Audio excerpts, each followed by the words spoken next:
വെന്നിമല ശ്രീ ധർമ്മശാസ്ത്ര ക്ഷേത്രത്തിലെ വിശ്വാസികളായ പ്രിയപ്പെട്ട സഹോദരി സഹോദരന്മാരെ, ഈ ക്ഷേത്ര കമ്മിറ്റി ഭാരവാഹികളെ, വേദിയിലും പുറത്തുമുള്ള ഭാരവാഹികളെ, മറ്റ് വിശിഷ്ടാതിഥികളെ, മുഖ്യപ്രഭാഷണം എന്നൊക്കെ പറയുന്നത് വളരെ ആലങ്കാരികമായ ഒരു പദം മാത്രമാണ്. എനിക്ക് തോന്നുന്നില്ല ഒരു വലിയ പ്രഭാഷണം കേൾക്കാനുള്ള മാനസികാവസ്ഥയിലാണ് ആളുകൾ ഇവിടെ ഇരിക്കുന്നതെന്ന്. എന്നെ സംബന്ധിച്ചിടത്തോളം വളരെ കുറച്ച് പരിപാടികളിൽ മാത്രം പങ്കെടുക്കുന്ന ഒരു വ്യക്തിയാണ് ഞാൻ. വളരെ വളരെ കുറച്ച്. പലരും പല പരിപാടികളിലും ക്ഷണിക്കാറുണ്ട്. പ്രത്യേകിച്ച് ചെറുവർപ്പുഴ ഹിന്ദുമത സമ്മേളനത്തിൽ പങ്കെടുത്ത് ഏതാണ്ട് അരമണിക്കൂർ നീണ്ട ഒരു പ്രഭാഷണം നടത്തിയതിനു ശേഷം കേരളത്തിലെ എല്ലാ ഇടങ്ങളിൽ നിന്നും ക്ഷേത്രങ്ങളിൽ നിന്ന് പ്രഭാഷണത്തിന് വേണ്ടി ക്ഷണിക്കാറുണ്ട്. എന്നാൽ പൊതുവെ ഞാൻ സ്നേഹപൂർവ്വം നിരസിക്കുകയാണ്.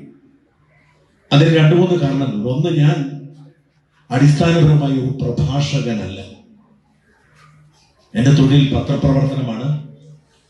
ആ തൊഴിലിനോട് ഞാൻ സത്യസന്ധത പുലർത്തുന്നത് കൊണ്ട് സ്വാഭാവികമായും സാധാരണ ജനങ്ങൾക്കൊരു സ്നേഹമുള്ളത് കൊണ്ട് അവരെന്നെ ക്ഷണിക്കുന്നു. പക്ഷേ പ്രഭാഷകനല്ലാത്ത ഒരാൾ പോയി ക്ഷേത്ര പരിസരത്ത് നിന്ന് പ്രഭാഷണം നടത്തുന്നതിൽ ഒരു അരുചിയുണ്ട്. കാരണം പണ്ഡിതന്മാർ പങ്കെടുക്കുകയും പണ്ഡിതന്മാർ വിശദീകരിക്കുകയും ചെയ്ത ഒന്നാണ് പ്രഭാഷണം. ഒരു സാധാരണ വിശ്വാസിക്ക് അറിയാവുന്നതിനപ്പുറം അവന്റെ വിശ്വാസത്തെക്കുറിച്ച്, അവന്റെ ജീവിതത്തെക്കുറിച്ച് പറഞ്ഞു കൊടുക്കാൻ കെൽപ്പുള്ള ധാരാളം ഗുരുക്കന്മാർ, മഹാപണ്ഡിതന്മാർ നമ്മുടെ നാട്ടിലുള്ളപ്പോൾ ഞാൻ ചെയ്യുന്ന തൊഴിലിനോട് സത്യസന്ധത പുലർത്തുന്നത് കൊണ്ട് മാത്രം ജനങ്ങൾ എനിക്ക് നൽകിയിരിക്കുന്ന ഒരു സ്നേഹം, ആ സ്നേഹത്തിന്റെ ഭാഗമായി അങ്ങനെ ഓടി നടന്ന് പ്രസംഗിക്കാൻ പാടില്ല എന്ന് വിശ്വസിക്കുന്ന ആളാണ്. മാത്രമല്ല, വെളുപ്പാങ്കാലത്ത് 4 മണിക്ക് എണീറ്റാല് രാത്രി വൈകുന്നേരം 4 വരെ 12 മണിക്കൂർ തുടർച്ചയായി പണിയെടുത്താൽ മാത്രമേ എന്റെ ഔദ്യോഗിക ജോലി തീരൂ. അതിനുശേഷം ഒരു 5 മണി മുതൽ 4-5 മണി മുതൽ 2-2.5 മണിക്കൂർ കൃഷിയിടത്തിൽ പണിയെടുത്താൽ മാത്രമേ എന്റെ മാനസികമായ സന്തോഷവും പൂർത്തിയാവൂ. അങ്ങനെ ഒരു റൊട്ടീനിലൂടെ ജീവിക്കുന്ന എന്നെ സംബന്ധിച്ചിടത്തോളം പ്രഭാഷണങ്ങൾ സ്വീകരിക്കുക എന്ന് പറഞ്ഞാൽ സ്വാഭാവികമായും എന്റെ ധർമ്മത്തിൽ നിന്നുള്ള പിൻവാങ്ങലായി മാറും. ഇവിടെ എന്റെ പ്രിയപ്പെട്ട സുഹൃത്ത് ബാലചന്ദ്രൻ, നിങ്ങൾക്കറിയാം, ഈ നാട്ടുകാരനാണ്. സിംഗപ്പൂരിൽ ജോലി ചെയ്യും. ദീർഘകാലമായി ഞാനും ബാലചന്ദ്രനും തമ്മിൽ സൗഹൃദത്തിലാണ്. ഈ സൗഹൃദം എന്ന് പറയുന്നത് ഒരു ആത്മീയ അടിത്തറയിലുള്ള ഒരു സൗഹൃദമാണ്. അദ്ദേഹത്തിന്റെ ഭക്തി ജീവിതവും ആ ഭക്തിയിൽ അധിഷ്ഠിതമായ സാമൂഹ്യാവബോധവും ഒക്കെ ആവാം ഞങ്ങൾ തമ്മിലുള്ള ബന്ധത്തിന് അടിത്തറ. അദ്ദേഹത്തിന്റെ സ്വന്തം നാട്ടിലെ ക്ഷേത്രത്തിലേക്ക് ഒരു പരിപാടിയിൽ വരണമെന്ന് സ്നേഹപൂർവ്വം നിർബന്ധിച്ചപ്പോൾ, പ്രത്യേകിച്ച് ഈ സപ്താഹ യജ്ഞത്തിന്റെ ഭാഗമായി അദ്ദേഹം സിംഗപ്പൂരിൽ നിന്ന് രാവിലെ എത്തി ഇതിൽ പങ്കെടുക്കുമ്പോൾ ഞാൻ വരാതിരിക്കുന്നത് അനീതിയാണ്, അതെന്റെ ധർമ്മത്തിൽ നിന്നുള്ള വ്യതിചലനമാണ് എന്നൊരു തോന്നൽ കൊണ്ടുകൂടിയാണ് ഞാൻ പങ്കെടുത്തത്. ഞാൻ അതിനപ്പുറത്തേക്ക് ദീർഘമായി സംസാരിക്കാൻ ആഗ്രഹിക്കുന്നുമില്ല. പ്രത്യേകിച്ച് ശ്രീ ബാലചന്ദ്രനെ പോലെയുള്ളവരുടെ നേതൃത്വത്തിൽ ഈ ക്ഷേത്രവുമായി ബന്ധപ്പെട്ട് ശ്രീ ധർമ്മശാസ്താവിന്റെ പേരിൽ ഒരു സേവാ സമിതി പ്രവർത്തിക്കുന്നു എന്നത് എന്നെ വല്ലാതെ ആനന്ദിപ്പിച്ചു എന്ന് പറയുന്നു. കാരണം ഞാൻ പലപ്പോഴും ചിന്തിക്കാറുണ്ട്, ഈ ആത്മീയത അല്ലെങ്കിൽ വിശ്വാസം, പ്രാർത്ഥന എന്നൊക്കെ പറയുന്നത് നമുക്ക് എന്താണ് ഇങ്ങോട്ട് പ്രതിഫലമായിട്ടുള്ളത്?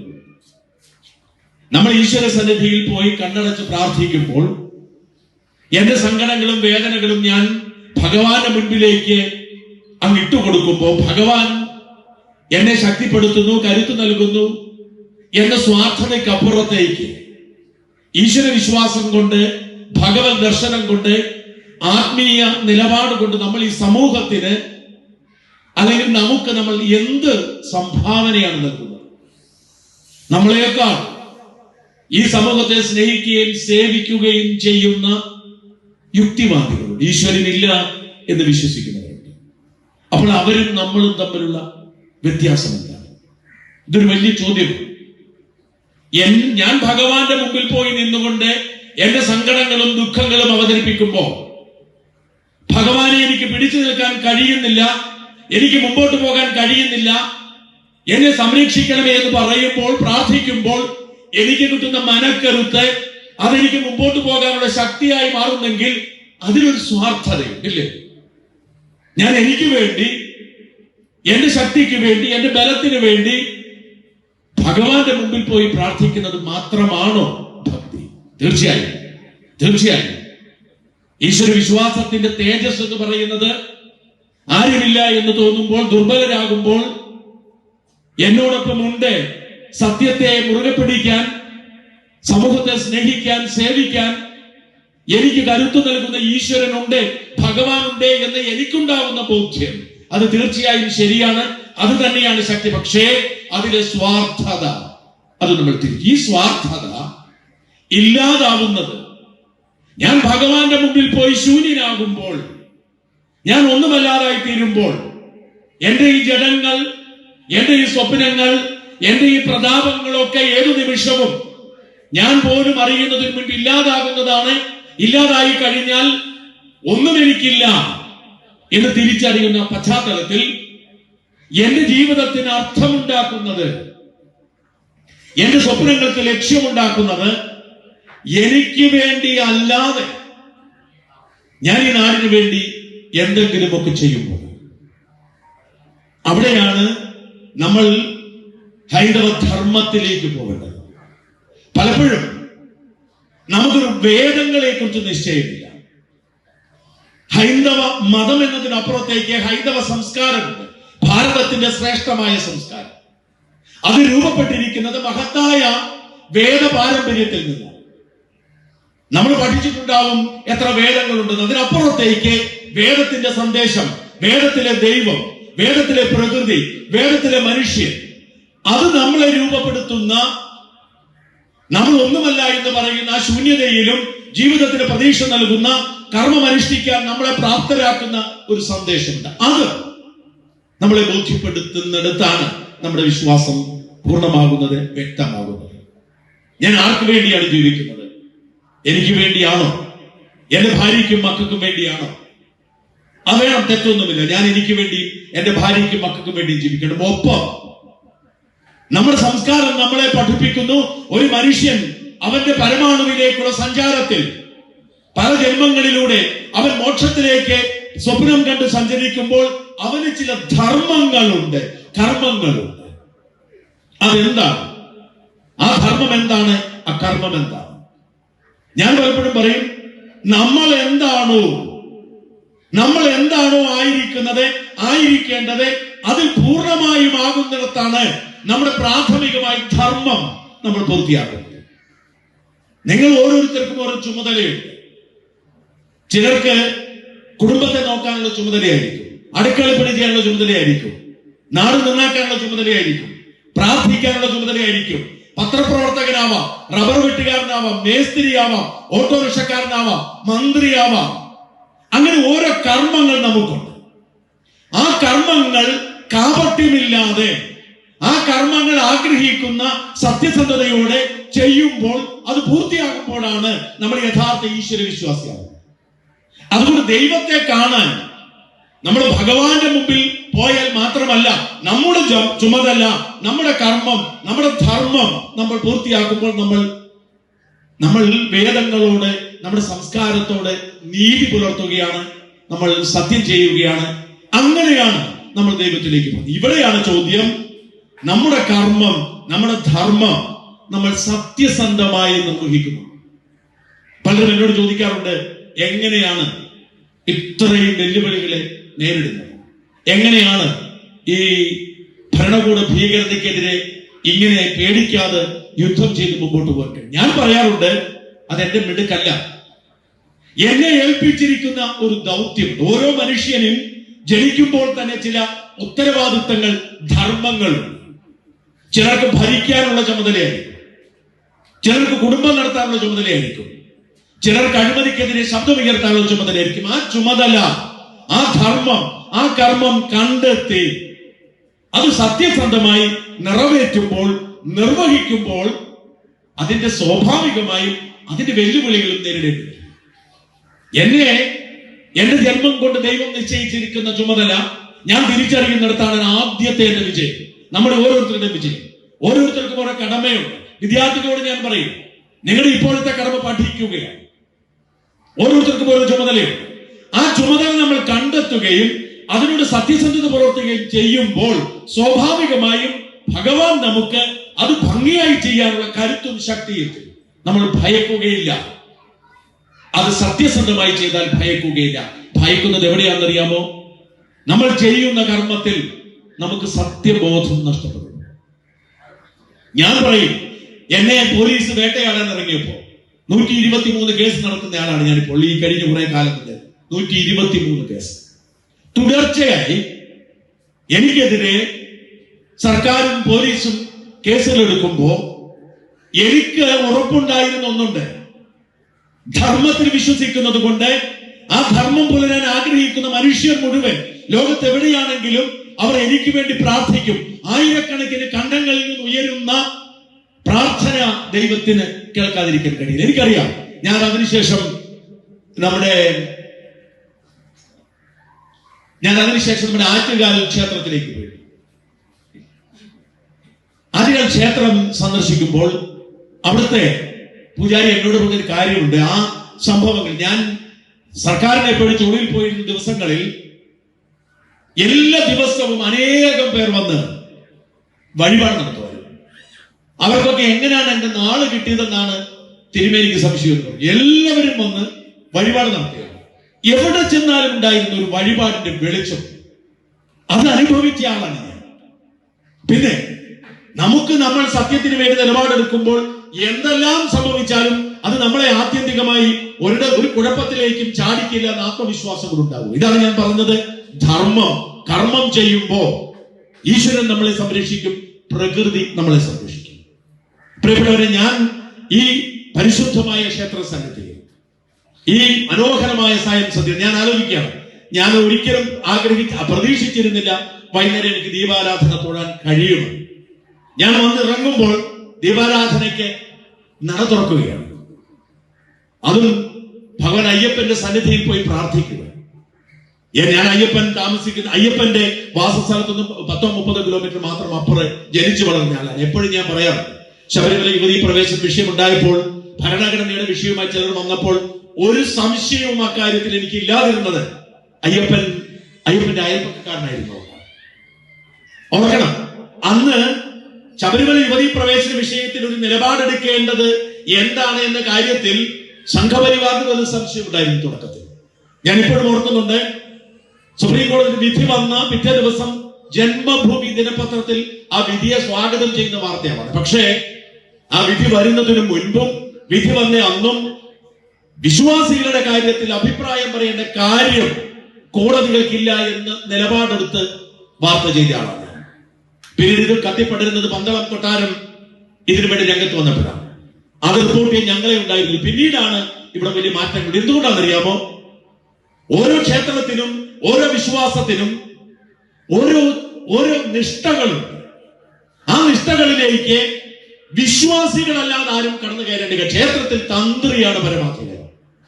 ഇനി ആ തന്ത്രിയുടെ നിലപാട് നമ്മുടെ ഭരണഘടനയ്ക്കെതിരാണെങ്കിൽ, വിശ്വാസങ്ങൾക്കെതിരാണെങ്കിൽ ആരാണ് പ്രതികരിക്കേണ്ടത്? വിശ്വാസികളാണ്. അന്ന് ഞാൻ പറഞ്ഞ ഒരു കാര്യം എനിക്കറിയാവുന്നതുകൊണ്ടാണ്. ഏതെങ്കിലും ഒരു ഭക്തയായ യുവതി ശബരിമലയിൽ ഞങ്ങൾക്ക് കയറം എന്ന് പറയുകയും ആ ഒരു മുറവിളി ഭക്ത സ്ത്രീകൾ ഏറ്റെടുക്കുകയും ചെയ്താൽ ഞാൻ എന്റെ നിലപാട് തിരുത്താവുന്നു. ഞാൻ ഒരു ഭക്ത സ്ത്രീയെയും കണ്ടില്ല ഇന്നേ വരെ ശബരിമലയിൽ ഞങ്ങൾക്ക് കയറും ഒരാളെയും കണ്ടില്ല. ഞാൻ അനേകം ഭക്ത സ്ത്രീകളോട് ചോദിച്ചു, യുവതികളോട് ചോദിച്ചു, ഞങ്ങൾ ഭഗവാൻ നിഷ്ഠകൾ ലംഘിക്കാൻ ആഗ്രഹിക്കുന്നില്ല, കാത്തിരിക്കുന്നു എന്ന് പറയുന്നത്. ആ കാത്തിരിപ്പിൽ ഒരു ഭക്തിയുണ്ട്, ഒരു സുഖമുണ്ട്. എനിക്കറിയാം, അയ്യപ്പനെ കാണാൻ വേണ്ടി 50 വയസ്സ് കഴിയാൻ കാത്തിരിക്കുന്ന യുവതികൾ, ആ കാത്തിരിപ്പിന്റെ സുഖം ഇതൊന്നും തിരിച്ചറിയാതെ ഭരണകൂടങ്ങൾ അടിച്ചേൽപ്പിക്കുമ്പോൾ അതിനെ എതിർക്കാൻ കഴിയുന്നത് അതും ഭക്തിയാണ്. ഞാനിത് പറയുന്നത് ഒരു ശബരിമല ക്ഷേത്രത്തിന്റെ കാര്യം പറഞ്ഞ് മാത്രമല്ല, ഇതൊക്കെ ഇത്തരമൊരു നിലപാടെടുക്കാൻ പ്രേരിപ്പിക്കുന്നത് എവിടെയാണ്? കയ്യടി പിടിച്ചുകൊണ്ടാണ്? അല്ല. സർക്കാരിനെ ഭയന്നുകൊണ്ടല്ല. സത്യം മാത്രമേ പറയാൻ പാടുള്ളൂ. നമ്മൾ ഏറ്റെടുക്കുന്ന ദൗത്യം സത്യത്തിന് വേണ്ടിയാണ് എന്ന് വൈകുമ്പോൾ ഇതൊക്കെ സംഭവിക്കും, സ്വാഭാവികമായി സംഭവിക്കും. ഇന്ന് ഇത് വിമർശിക്കുന്നുണ്ട്. കഴിഞ്ഞ ദിവസം ഒരു നടന്റെ രോഗത്തെ കുറിച്ച് ഞാൻ വാർത്ത ചെയ്തു. ഒരുപാട് പേർ ചീത്ത വിളിച്ചു. എന്റെ ചരമ പോസ്റ്റർ ഒക്കെ ഒട്ടിച്ചു. ഞാൻ ഈ കഴിഞ്ഞ ദിവസം ആ ചരമ വീഡിയോ പോയി നോക്കിയപ്പോ 75 ലക്ഷം പേരാണ് കണ്ടിരിക്കുന്നത് ഞാൻ മരിച്ചു എന്നുള്ള വാർത്ത. 75 ലക്ഷം പേര്. ഒരാൾ വെള്ളത്തിട്ടിരുന്ന പോസ്റ്റാണ്. ഒരുപാട് അനുശോചനമുണ്ട്, ചീത്ത വിളിയുണ്ട്. അതൊക്കെ വരുമ്പോഴും പിന്നീട് എന്താ സംഭവിച്ചിരിക്കുന്നത്? ആ നടനെ കുറിച്ച് പിന്നീട് ആരെങ്കിലും കേട്ടിട്ടുണ്ടോ? ആ നടൻ ദുബായിൽ ഏതോ പ്രോഗ്രാമിന് പോകുന്ന പോയോ? ആ നടൻ പെരുന്നാളിന് പള്ളിയിൽ പോയോ? ഇല്ല. ഈ സത്യങ്ങൾ പലപ്പോഴും പറയുമ്പോൾ എതിർപ്പുണ്ടാകും. പക്ഷെ പിന്നീട് അവർക്ക് മനസ്സിലാവും ഇതൊക്കെ സത്യമാണ്. അതുകൊണ്ട് ഞാൻ ഒരേ ഒരു കാര്യം മാത്രം പറഞ്ഞ് അവസാനിപ്പിക്കാൻ. പ്രിയപ്പെട്ട ഭക്തജനങ്ങളെ, യഥാർത്ഥ ഭക്തി എന്ന് പറയുന്നത്, യഥാർത്ഥ വിശ്വാസം എന്ന് പറയുന്നത്, നമ്മൾ ഭഗവത് സന്നിധിയിൽ പോയി നമ്മുടെ വേദനകളും ദുഃഖങ്ങളും പറയുന്നതിനപ്പുറത്തേക്ക് നമ്മുടെ കർമ്മം ഭംഗിയായി പൂർത്തിയാക്കുന്നതാണ്. ഏൽപ്പിച്ചിരിക്കുന്ന ജോലി എന്തോ അത് തിരിച്ചറിഞ്ഞ് അത് ഭംഗിയായി നിറവേറ്റുക. അപ്പോൾ നമുക്ക് സംരക്ഷണം ഒരുക്കാൻ സത്യം ഉണ്ടാവും. അത് ഏത് ഭരണകൂടം വേട്ടയാടാൻ തീരുമാനിച്ചാലും, ഏത് വ്യക്തി ഇല്ലാതാക്കാൻ തീരുമാനിച്ചാലും, ഞാൻ ഇപ്പോഴും പറയട്ടെ, കൊട്ടേഷൻ നേതാവിനെ ഒരിക്കൽ കാണാൻ എനിക്ക് കൊട്ടേഷൻ തന്നതിന് വിശദാംശങ്ങൾ പറഞ്ഞു. പക്ഷെ അദ്ദേഹം പറഞ്ഞു, ഞാൻ നിങ്ങളുടെ വീഡിയോ കാണാൻ തുടങ്ങി, അവിടെ എനിക്ക് നിങ്ങളെ ഒന്നും ചെയ്യാൻ പറ്റില്ല, അവിടെ ഞാൻ ഒന്ന് അറിയിച്ചാൽ വെറുതെ പറഞ്ഞത്. ഇത് നമ്മൾ ആത്മവിശ്വാസത്തോടു കൂടി ഏത് പണി ചെയ്താലും, ഞാൻ എന്റെ തൊഴിലിനെ കുറിച്ച് പറഞ്ഞ് ഞാൻ പണിയായതുകൊണ്ട്, ഞാനിപ്പോൾ പത്രപ്രവർത്തകനല്ലായിരുന്നു എന്ന് കരുതുക. ഞാനൊരു മേസ്തിരി പണിക്കാരനായിരുന്നെങ്കിൽ എന്നെ കയ്യാല കെട്ടാൻ വിളിക്കുന്നവൻ, എന്നെ വീട് കെട്ടാൻ വിളിക്കുന്നവൻ ഒരിക്കലും എന്നെ കുറിച്ച് പരാതിപ്പെടത്തില്ല. അത് അതിന്റെ ആത്മാർത്ഥതയിൽ ചെയ്യുമെന്ന് വിശ്വസിക്കുന്ന ആളാണ്. ഞാൻ കൃഷിക്കാരനാണ്, അറിയാമല്ലോ, ഞാൻ പറഞ്ഞിട്ടുണ്ട്. എല്ലാ ദിവസവും കുറഞ്ഞത് 2 മണിക്കൂറെങ്കിലും, എല്ലാ ദിവസവും ഇങ്ങനെ പരിപാടികൾക്കൊക്കെ പങ്കെടുക്കുന്ന ഒഴിച്ചാൽ തിരുവനന്തപുരത്ത് ഉണ്ടാവുന്ന ദിവസങ്ങൾ കുറഞ്ഞത് 2 മണിക്കൂർ കൃഷി ചെയ്യുന്ന ആളാണ്. ഞാനൊരു മരം നടാൻ വേണ്ടി ഒരു കുഴിയെടുക്കാൻ പോയാൽ അതിലെ കല്ല് മുഴുവൻ മാറ്റി അത് നല്ല ഭംഗിയാക്കുന്നത് വരെ എത്ര നേരം എടുത്താലും ഞാൻ അതിനു വേണ്ടി ഒരു ദിവസമൊക്കെ ഞാൻ ഒരു കുഴിയെടുക്കാൻ സമയം കളഞ്ഞിട്ടുണ്ട്. കാരണം അത് പൂർത്തിയാവണം. ആ ചെയ്യുന്ന ജോലി, ഞാൻ ആ മരം നടാൻ പോവുകയാണ്, ആ മരത്തോട് എനിക്കൊരു നീതി പുലർത്തണം. ആ മരത്തിന് വളരാനുള്ള സ്വാതന്ത്ര്യം ഉണ്ടാക്കി കൊടുക്കണം. കല്ലും കൂട്ടത്തിനിടെ കൊണ്ട് വെച്ചു കൊടുക്കാൻ പാടില്ല എന്ന് വിശ്വസിക്കുന്ന ആളാണ് ഞാൻ. ഇത് തന്നെയാണ് ബഹുമാനപ്പെട്ട MLA പോവേണ്ടതുണ്ട്. അദ്ദേഹം ഓടി നടക്കുന്ന ആളാണ്. അതുകൊണ്ട് തന്നെ അദ്ദേഹത്തിന്റെ ബോഡി ഞാൻ ദീർഘിപ്പിക്കുന്നില്ല. ഞാൻ പറയുന്ന ഒരേ ഒരു സന്ദേശം മാത്രം പറഞ്ഞുകൊണ്ട് അവസാനിപ്പിക്കുന്നു. നമ്മൾ ഹിന്ദുക്കൾ എന്ന് പറയുന്നത് ഒരു മതത്തിനപ്പുറത്തേക്ക് ഭാരതത്തിന്റെ ഒരു സംസ്കാരമാണെങ്കിൽ നമ്മൾ ആദ്യം തിരിച്ചറിയണം. ഈ ഹിന്ദു വിശ്വാസം എന്ന് പറയുന്നതിന്റെ അകത്ത് എല്ലാവരും ഉണ്ട്. ഞങ്ങളൊക്കെ, ഞാൻ പള്ളിയിൽ പോകുന്ന ആളാണ്, സൺഡേ സ്കൂളിൽ പോകുന്ന ആളാണ്. ഇപ്പൊ നോമ്പെടുത്തുകൊണ്ടിരിക്കുകയാണ്. കഴിഞ്ഞ 50 ദിവസം ഈസ്റ്റർ ഒരു നോമ്പാണ്. പക്ഷേ ഞാൻ ഭാരതീയനായിരിക്കുമ്പോൾ ഞാനൊരു ഹിന്ദുവാണ്, ഞാനൊരു ഭാരതീയനാണെങ്കിൽ ഞാനൊരു ഹിന്ദുവാണ് എന്ന് വിശ്വസിക്കുന്ന ആളാണ് ഞാൻ. എന്റെ മതവിശ്വാസത്തെ ഭാരതീയനായ എന്റെ ഹൈന്ദവ പാരമ്പര്യം ഒരു തടസ്സമായി കാണുന്നില്ല. എന്നോട് ഒരു പള്ളിക്കാരൻ പറഞ്ഞിട്ടില്ല, നീ എന്തിനാണ് ക്ഷേത്രത്തിൽ പോകുന്നത്. അപ്പൊ ഈ ഭാരതീയ പാരമ്പര്യം തിരിച്ചറിയുക. വേദങ്ങൾ മുതലുള്ള നമ്മുടെ ലോകത്തെ ഏറ്റവും ആദ്യത്തെ ആത്മീയ സംവിധാനം നമ്മുടേതാണ്. ക്രിസ്തുവിന് 3000 വർഷം മുമ്പ് സൃഷ്ടിക്കപ്പെട്ടതാണ് വേദം. ആ വേദങ്ങളുടെ അടിത്തറയിൽ രൂപപ്പെട്ടതാണ് ഹൈന്ദവ സംസ്കൃതി. അപ്പൊ അവിടെ ആരെയും നമുക്ക് ദൈവമാക്കാം, ഏത് വിശ്വാസത്തിനും നമുക്ക് മുമ്പോട്ട് പോകാം. പക്ഷെ നമ്മൾ നമ്മുടെ കർമ്മം ചെയ്യണം. ആ കർമ്മത്തിൽ വിട്ടുവീഴ്ച ചെയ്യുമ്പോൾ, അതിൽ മാലിന്യം കലർത്തുമ്പോൾ, അതിൽ നമ്മൾ ഉത്തരവാദിത്തമില്ലാതെ പെരുമാറുമ്പോൾ, ആ ഉത്തരവാദിത്തം മറന്ന് ആരെയോ ഭയന്ന് നമ്മൾ നമ്മുടെ ഉത്തരവാദിത്തത്തിന് വഴിമാറുമ്പോൾ നമ്മൾ വിശ്വാസത്തിൽ നിന്നും വ്യതിചലിക്കുക, നമ്മൾ സ്വാർത്ഥരാവുകയാണ്. ഞാൻ പറഞ്ഞതുപോലെ ഭഗവാനെ നമ്മൾ പിന്നെ കാണുന്നത് എന്റെ വിജയത്തിന് വേണ്ടി, എന്റെ നേട്ടത്തിന് വേണ്ടി മാത്രം. അത് തെറ്റാണ്. അത് ഭഗവാൻ ക്ഷമിക്കില്ല. ഭഗവാൻ ആശ്വസിപ്പിക്കും, അനുഗ്രഹം നൽകും. പക്ഷെ നമുക്ക് ഒരു ബാധ്യതയുണ്ട്. 24 മണിക്കൂറും ഭഗവാന്റെ മുമ്പിൽ ഇരുന്നു കൊണ്ട് വഴിപാട് നടത്തുന്നതിന് അപ്പുറത്തേക്ക് നമ്മുടെ കടമ നിറവേറ്റുക, കർമ്മം ചെയ്യുക എന്ന ബാധ്യതയുണ്ട്. അത് മാത്രമാണ് ഈ സന്ധ്യയിൽ ഇവിടെ കൂടിയിരിക്കുന്ന പ്രിയപ്പെട്ട വിശ്വാസത്തോട് എനിക്ക് പറയാനുള്ളത്. നിങ്ങൾ ആരാണോ, നിങ്ങളുടെ കർമ്മം എന്താണോ അത് തിരിച്ചറിയുക, അത് സത്യസന്ധതയോടെ ചെയ്യുക. അപ്പോൾ നിങ്ങൾ യഥാർത്ഥത്തിൽ ഭഗവാന്റെ മുമ്പിൽ സംതൃപ്തനാകും. ഭഗവാൻ നിങ്ങളോട് സംതൃപ്തി തോന്നും. നിങ്ങളുടെ ജീവിത ലക്ഷ്യം വിജയിക്കും. ജയ് ഹിന്ദ്.